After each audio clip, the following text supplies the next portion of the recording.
Hello dear viewers, you are watching Ruslan Belov's channel, and today we will break down the situation in Ukraine as of August 23, 2025.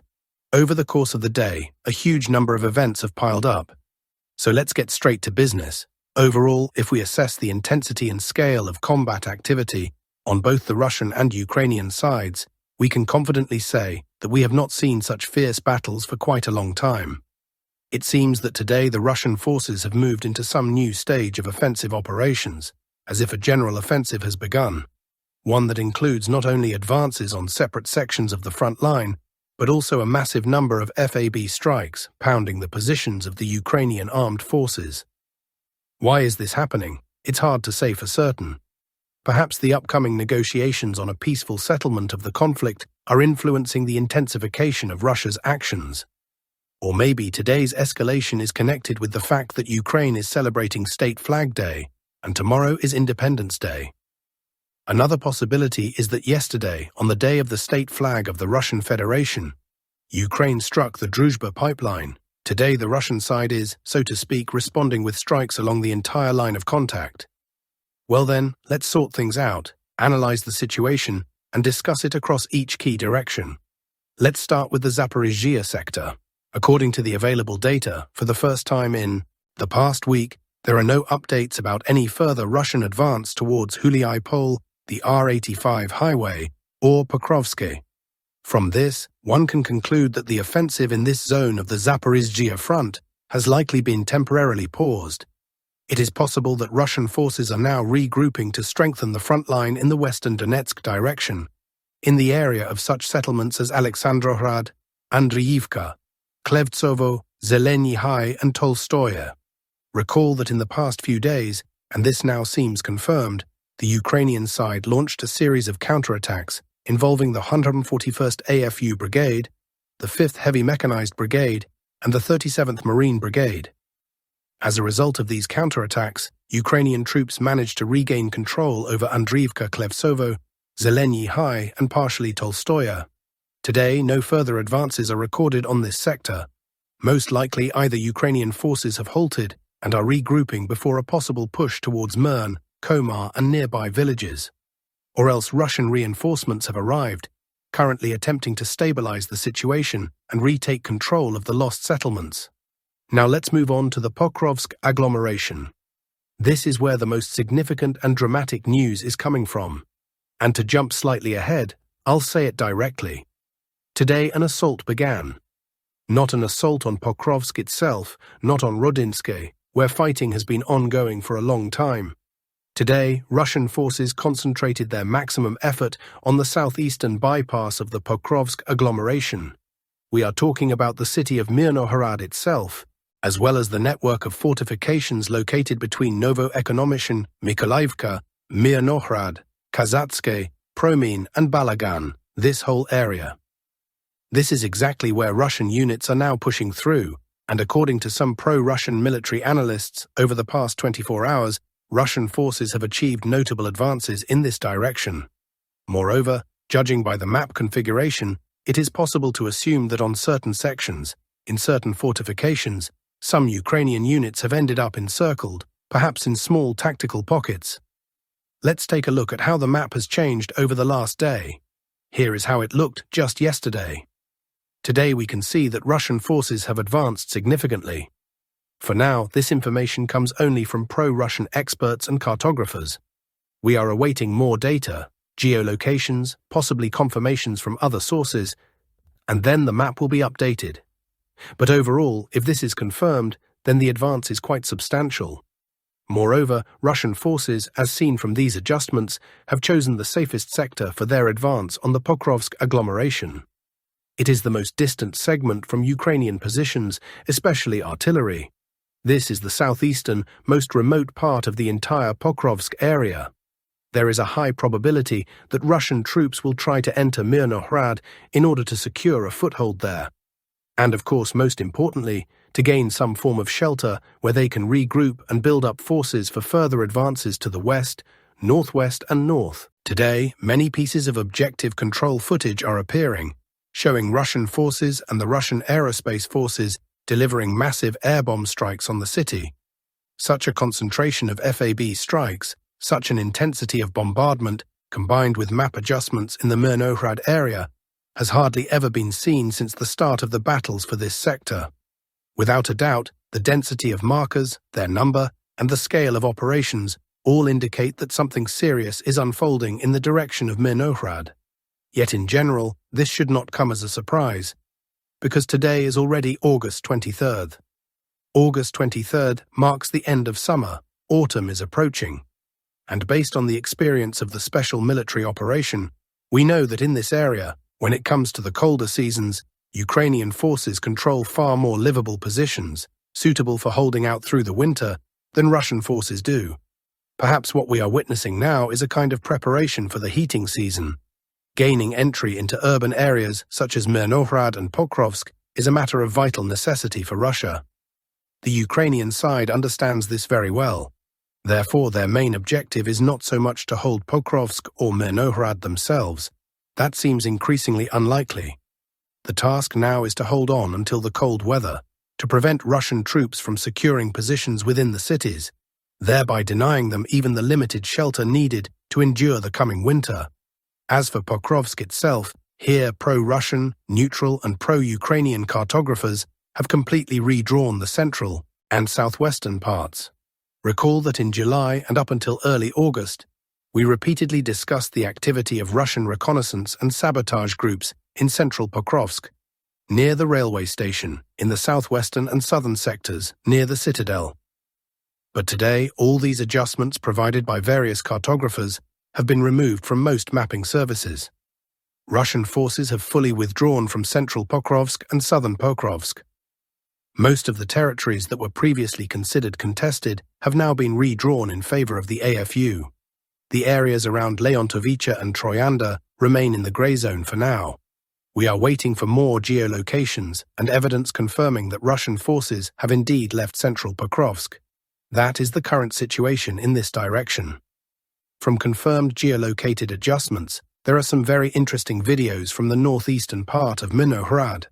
Ukrainian sources have published material showing a series of FPV drone strikes on Russian armed forces positions, specifically on assault groups gradually moving closer to Myrnohrad. Some of the geolocations have been established, including one strike recorded here near the railway. Based on this objective control footage, the water treatment facilities have been redrawn in favor of the Russian army. So, we can see that yes, Myrnohrad will most likely become target number one for the Russian Federation. Not only for the sake of advancing and completing the task of fully clearing Myrnohrad, but also as part of preparation for winter offensives and winter assault operations. Naturally, some sort of shelter is needed, basements, buildings, places where Russian units could gather, settle in, and essentially endure the winter. If we talk about the breakthrough zone, here the fierce clashes, so to speak, head-on battles continue. Russian forces are pushing forward. Once again, numerous pieces of objective control footage are being published, showing strikes on Ukrainian armed forces positions and forward lines in Belitska, Myrnohrad, and Pokrovsk. Let me repeat what I said at the beginning of this report. There is an extremely high level of aviation activity. Strikes are being carried out literally on every square kilometer. No map changes have been recorded, but footage has appeared from the villages of Mayak and Pankivka. Recall that not long ago, the Russian Ministry of Defense reported clearing this settlement. However, that report, delivered a few days ago, came without any video evidence. But today we finally got objective control footage showing Russian assault groups moving, clearing buildings and structures. And in the final frames of this video, we can see two Russian servicemen raising the Russian tricolour flag in Pankivka. Based on this material, we are not making any map adjustments, but in general, the long-awaited confirmation has now appeared. Next, we move on to the settlement of Kostiantynivka. This is another town that came under heavy strikes from aviation. In fact, if we sum things up overall, during the last 24 hours, around 10 strikes were recorded across the Pokrovsk agglomeration, about the same number in the Kostiantynivka area. And as for the city of Kramatorsk, reports say that around 40 strikes were carried out over the course of a single night. 40 aerial bombs were dropped by the Russian side on the town within just 2 to 3 hours. During the night of August 22 to 23, 2025, In effect, we are witnessing record numbers. And of course, that means something. It means only one thing. The Russian side is entering the active phase of assault operations. Tomorrow is Ukraine's Independence Day, and naturally, the Russian side is striving to achieve the maximum possible results.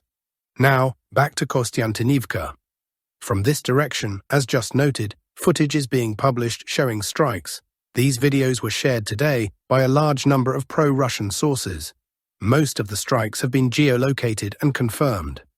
Overall, we see that Kostiantynivka is being hit, both the central part of the settlement and the southeastern sector, the very area where, according to pro-Russian sources, Russian forces recently managed to enter and possibly consolidate. But if we speak of the most important developments, the key news from the Kostiantynivka axis comes from its southern part, specifically the settlement of Kleban-Byk. This was the last village situated within the so-called Kleban-Byk pocket.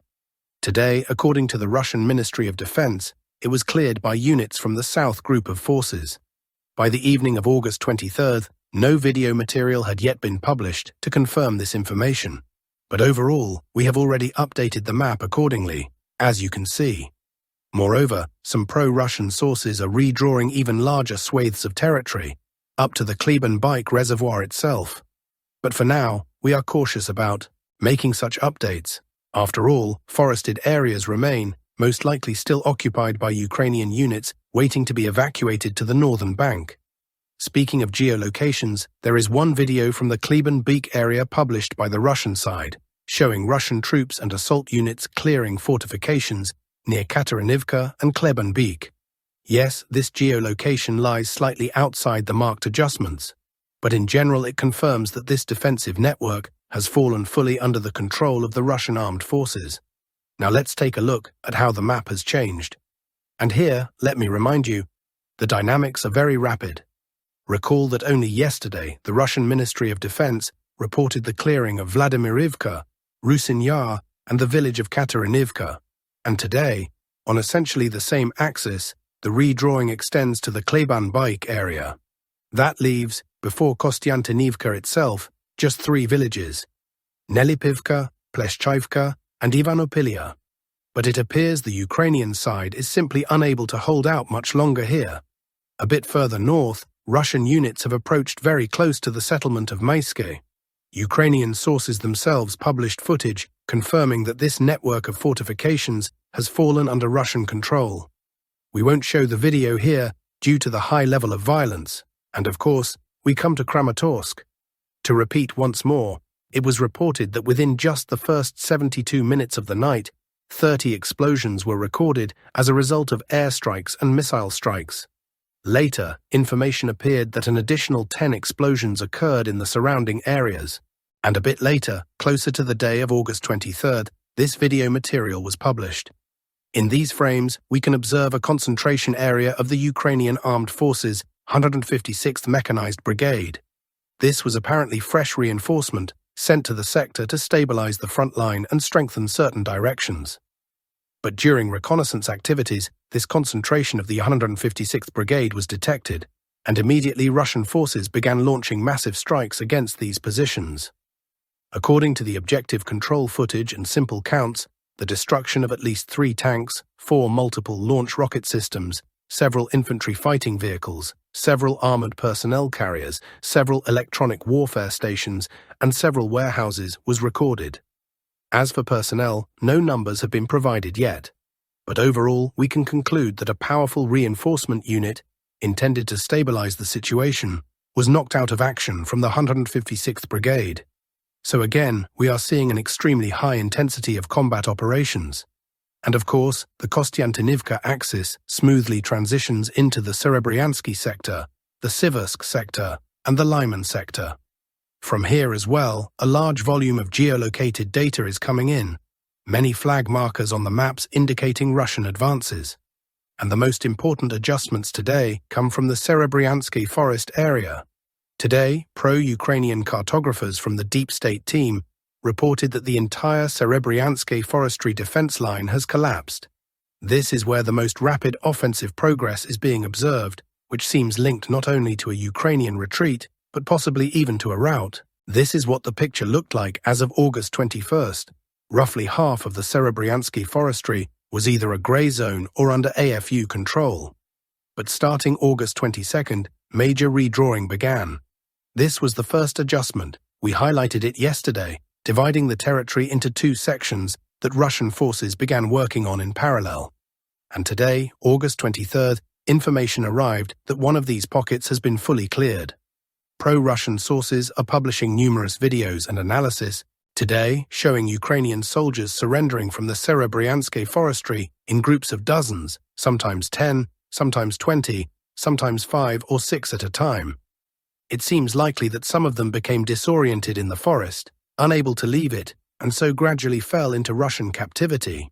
Meanwhile, Russian forces have already advanced to the Zherebets River and the Siversky Donets from the north. In the near future, we cannot rule out the start of active battles for Lyman, for Siversk and for Kostiantynivka. Fighting is already ongoing. Myrnohrad is already under Russian assault. The only place where we see, so to speak, some lag behind schedule or behind the overall plan is the Zaporizhzhia sector, due to the Ukrainian side launching an unexpected counterattack in the western Donetsk region. And that's all for now, dear friends.